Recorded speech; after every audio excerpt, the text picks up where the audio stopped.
वो शख्स है जो 5 साल बाद आपके बीच आता है और वो सिर्फ ये नहीं कहता कि मैंने इस कस्बे के अंदर कोई ऐसा इम्पोर्टेंट रोड बनवा दिया है इसलिए मेरा हक बनता है, कोई मैंने बच्चों के मुस्तकबिल के लिए कॉलेज बनवा दिया है इसलिए मेरा हक बनता है, या मैंने कोई ऐसा पार्क बनवा दिया है जिसमें आप और बुज़ुर्ग लोग या नई जनरेशन टहलने के लिए जाएगी इसलिए मेरा हक बनता है। भाइयों, इस शख्स ने कस्बे के अंदर आज तक कुछ ऐसा नहीं किया है। 35 साल के कार्यकाल में ये चचा हमारे धुरी बैठे हुए हैं, हमारे रिफाए चचा अलापुर में हैं, हमारे तमाम ऐसे मोअज़्ज़िज़ लोग, ख़ास तौर से खेड़ा मोहल्ला जिनकी कुर्बानियों से हमेशा ये कुर्सी पे बैठे काबिज चले आ रहे हैं। भाइयों, मुझे कहने में कोई गुरेज नहीं, आप लोग सब मेहनत कश लोग हो, अपनी मेहनत से कमाते हो खाते हो, लेकिन हकीकत ये है कि इस शख्स ने आज तक कोई भी किसी भी उम्मीद पर ये खरे नहीं उतरे हैं। चेयरमैन साहब, आज किस हक से खेड़े मोहल्ले से वोट लेना चाहते हैं? आज आपका वो मौजूदा चेयरमैन है कस्बे के, अगर उन्हें वाकई खेड़े मोहल्ले से मोहब्बत होती तो वो ज़रूर जो अधूरा आपका रोड, कब्रिस्तान को जो अधूरा रोड है उसे पूरा करने का काम करते, लेकिन नहीं। सन 87 में पहली बार मछली के निशान पर ये चेयरमैन बने थे। आज 2022 चल रही है। हकीकत कह रहा हूँ, कोई अगर गलत बात हो तो आपको हक है मेरी उंगली उठा के ये कह देना कि बेटा तुम ये बात गलत कह रहे हो। सन 87 में पहली बार चेयरमैन बने और आज 2022 है।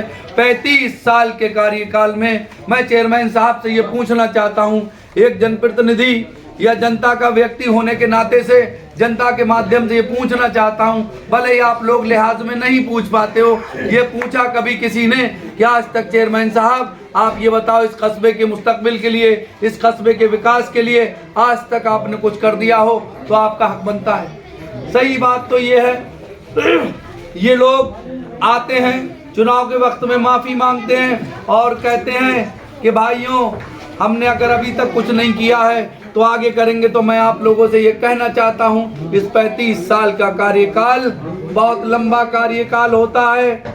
इस कार्यकाल में किसी भी शख्स को एक बार माफ़ किया जाता है, 2 बार माफ़ किया जाता है, लेकिन बार बार माफ़ नहीं किया जाता है। अल्लाह ने मुझे जिम्मेदारी सौंपी, जो रोड आपका अधूरा रह गया है इंशाअल्लाह उसे पूरा करने का काम करूंगा, और जिस मोड़ पे खेड़े मोहल्ले पे जिस चीज़ की ज़रूरत होगी उसे पूरा करने का काम करूंगा। मैं कई मैयतों में जाता हूं, मैं ये देखता हूं कि वहां उस रोड पे कोई नमाज घर भी नहीं है, जिसे नमाज घर की भी ज़रूरत है, इंशाअल्लाह उसे भी बनवाने का काम करूंगा। बहुत से असरात मेरे दिल में।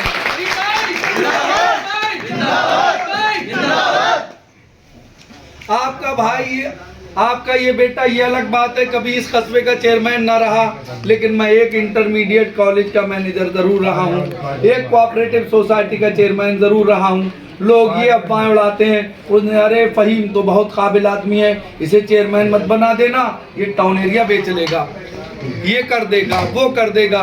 तो भाइयों, आपको मुंह तोड़ जवाब देने की ज़रूरत है कि ये बताओ, वो शख्स जब कोऑपरेटिव सोसाइटी का चेयरमैन रहा तो क्या अभी उसने सोसाइटी बेच दी? आज वो शख्स अगर इंटरमीडिएट कॉलेज का मैनेजर रहा तो उसने क्या कॉलेज बेच दिया? मेरे कस्बे के बच्चे इंजीनियर और डॉक्टर बन सकें, आपके इस बेटे ने ही इंटरमीडिएट में साइंस साइड की मान्यता कराई थी। आज आपके इसी बेटे ने लड़कियों के लिए कोई एजुकेशन धारा 94 में कराई थी। हर साल एक कमरा बनाता था, बनवाता था, जिससे आपके ज़्यादा से ज़्यादा कमरा बन सके। और आज अगर मैं आज भी मैनेजर होता तो खुदा को हाजिर नाजिर जान के कहता हूँ कि मेरी बड़ी ख्वाहिश थी कि मैं इसे डिग्री कॉलेज भी अलापुर में करा देता। नहीं, आज तुम अलापुर के लोग खड़े हुए हो, पूरे हिंदुस्तान का कोई कस्बा बताओ जहाँ 30,000 से लेकर 50,000 रुपये प्रधानमंत्री आवासों पर लिए गए हों। अलापुर ही एक ऐसा कस्बा है कि गरीबों से 30,000 से लेकर 50,000 रुपये तक लिए गए। अगर चेयरमैन साहब गुनाहगार नहीं है तो ये कह देते कि मेंबर साहिबान, अगर तुमने पैसा लिया तो मैं तुम्हारे खिलाफ FIR लिखा दूंगा। किसी मेंबर की हैसियत नहीं, किसी मेंबर की हिम्मत नहीं होती जो पैसा आप लोगों से ले लेता। साहिबान भी बैठे हुए हैं, सभी जात बिरादरी, सभी कास्ट के लोग लगभग बैठे हुए हैं। मैं सभी से गुजारिश करना चाहता हूँ, चेयरमैन साहब को तो आपने कई मौके दिए हैं, एक बार इस भाई को, इस बेटे को एक बार मौका दे देना। अगर आपकी उम्मीद पे खरा ना उतरूं तो कभी मुझे वोट मत देना।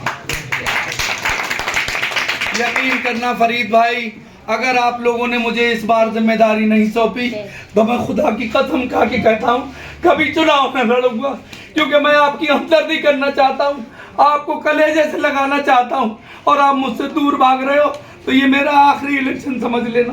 ये तभी चुनाव लड़ूंगा जब इस बार आप लोग मुझे जिम्मेदारी सौंपोगे, और मैं आप लोगों से ये वादा लेना चाहता हूँ कि आप लोग एक बार मेरा साथ दे दो और मैं आपकी हर उम्मीद पे खरा उतरूंगा।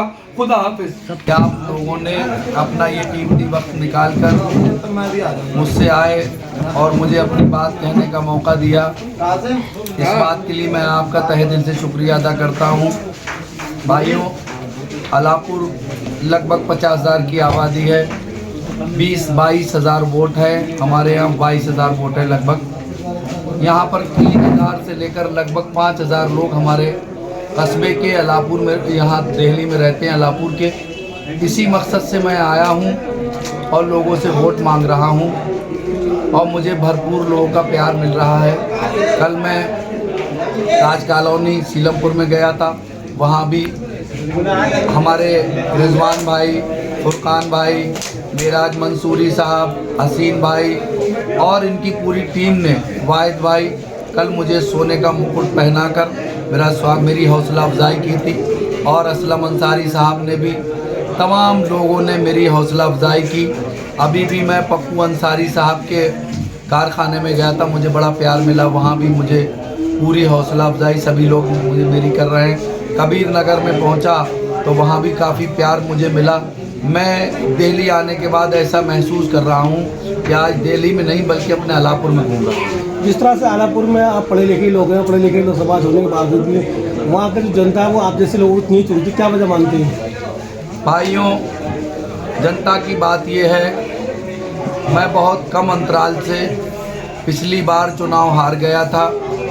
जनता की मोहब्बतें और हमदर्दियाँ हमेशा हमारे साथ रहती हैं। जो आज तक नुमाइंदे चुनते चले आ रहे हैं, कहीं ना कहीं ऐन वक्त पर वो लोगों को गुमराह कर लेते हैं, लेकिन इस बार जनता गुमराह होने वाली नहीं है। इस बार जनता काम को वोट देगी, मोहब्बत को वोट देगी और अपने हमदर्द को वोट देगी, अपनी कस्बे के मुस्तकबिल के लिए वोट देगी, अपने आने वाले भविष्य को वोट देगी।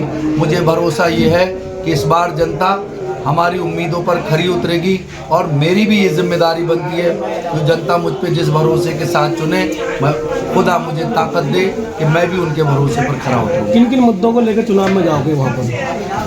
सबसे बड़ी बात तो ये है कि हमारे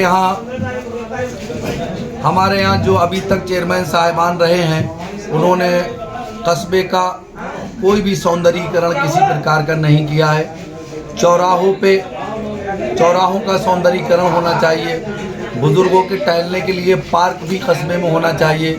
एजुकेशन के क्षेत्र में कम से कम अलापुर में मुस्लिम इलाके में एक डिग्री कॉलेज भी होना चाहिए, जिससे हमारे मुस्लिम भाई भी पढ़ सकें। और सवाल ये, हमारे हिंदू मुस्लिम भाई सभी कहीं ना कहीं मुझे सभी का समर्थन मिल रहा है, और इसलिए मैं ये गुजारिश करूंगा कि एजुकेशन के क्षेत्र में भी कुछ ना कुछ ऐसा काम किया जाए कि जिसके लिए मेरे आने वाले वक्त में मेरे अलापुर की जनता को पूरा उसका फ़ायदा मिल सके। ना वो कोई बड़ा अस्पताल है, ना बड़ा कॉलेज है, ना लाइब्रेरी है, ना बड़ा बरात घर है, इस तरह की सुविधाओं की बुनियाद पर चुनाव हुआ क्या? इत्तेफाक ये है, अभी तक जिन लोगों को चेयरमैन चुना जाता रहा है, वो लोगों ने हकीकत ये है जनता के बीच रह के कोई काम ही नहीं किया है। इसीलिए आज भारी संख्या में मेरे साथ जनसमूह है। एक तरफ वो लोग काफ़ी बड़े धन्ना सेठ लोग हैं, बहुत तेरह लोगों को लालच दे रहे हैं, लेकिन कोई उनके बलगलाने में नहीं आ रहा है। भले ही देर से सही, लेकिन दुरुस्त बात यह है कि लोगों की आंखें खुल चुकी हैं, और कहीं ना कहीं उनकी उम्मीद पर मैं खरा उतरूँगा, और जो भी कमी कस्बे के अंदर कहीं ना कहीं मुझे दिखाई दे रही है उसे पूरा करने का काम करूँगा। मेरे दोस्त भी हैं और एक ही क्लास में पढ़ते थे। ये काफ़ी समय से इलेक्शन लड़ने के इच्छुक रहे हैं। पिछली बार बहुत करीबी से आके हारे हैं। इस बार इन्हें जनता चाह रही है जहाँ जहाँ जा रहे हैं वहाँ वहाँ इनके संग निरंतर लगी है और इन्हें जिताने की भूमिका निभा रही है। आपका किस तरह का सहयोग रहेगा इनके साथ? बहुत सहयोग रहेगा। फहीम भाई को अब जिला में चुनाव लड़ाना है ना, मतलब 2 साल 2 फेर हार गए। अब जिला में लड़ाना है मैं। तो पहले चेयरमैन ने काम नहीं कराया? पहले नहीं कराया, कोई काम नहीं कराया है। गिलास ले गया जी जिस तरह से ये फहीम भाई वोट मांगने को आए आलेपुर से दिल्ली में, तो किस तरह के लोग आप समझते हैं, किस तरह के इंसान है ये? मेरा मानना ये है कि इतने मैं ज़्यादा तारीफ करूँगा तो ये कहेंगे कि बहुत करीबी है, इसकी तारीफ कर रहे हैं। सच्चाई ये है कि एक सब जनता ये अलापुर की है कस्बे की, और सब इनके ताल्लुक से जानते हैं। इन्हें तो सही मायने में इतनी मेहनत भी नहीं करना चाहिए। इतना अच्छा कैंडिडेट इनकी, और ये गॉड गिफ्ट समझ लीजिए कि एक तो जो चुन के जाते हैं या जो नेता अपने आप को बनते हैं, उनके दरवाज़ों को खटखटाया जाए, दरवाजे नहीं खुलते हैं। और एक ये ऐसा नेता है अलापुर का वाहिद, ये सब लोग हैं इस बात के गवाह हैं, इस चीज़ के आप किसी से मालूम कर सकते हैं बेतरक होकर के। ये एक ऐसा नेता है, फ़ोन कर दो आपके दरवाजे पर खड़ा नजर आएगा। ये इससे ज़्यादा क्या इनकी उम्मीद की जा सकती? क्या वजह रहती है कि चुनाव हार जाते हैं और फिर लोगों के बीच आते हैं? देखिए बात ये है, हमारे यहाँ पर जो है पब्लिक हर जगह की वही है कि कुछ लालच दे दिया और लोगों को ठग लिया, बरगला दिया, और 5 साल तक सूरत नहीं दिखलाई, फिर आ गए कि हम भारी भरकम है, कि हम ये हैं, हम ऐसा कर देंगे। सही बात तो ये है, वो वोट मांगने के हकदार तक नहीं है जो आज वोट मांग रहे हैं जनता को। वोट तो लालच तो इस बार भी दिया जाएगा, बिल्कुल दिया जाएगा, क्या लेकिन इस बार जनता इनको चुन लेगी?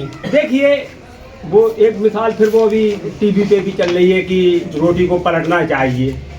तो ये पलटने का अब जनता भी समझ गई कि बार बार एक ही तवा पे अगर एक ही तरफ सेकते रहो तो वो जल जाएगी। ये रोटी जल चुकी तो पलटने की जरूरत है, अब इसे पलट दिया जाए।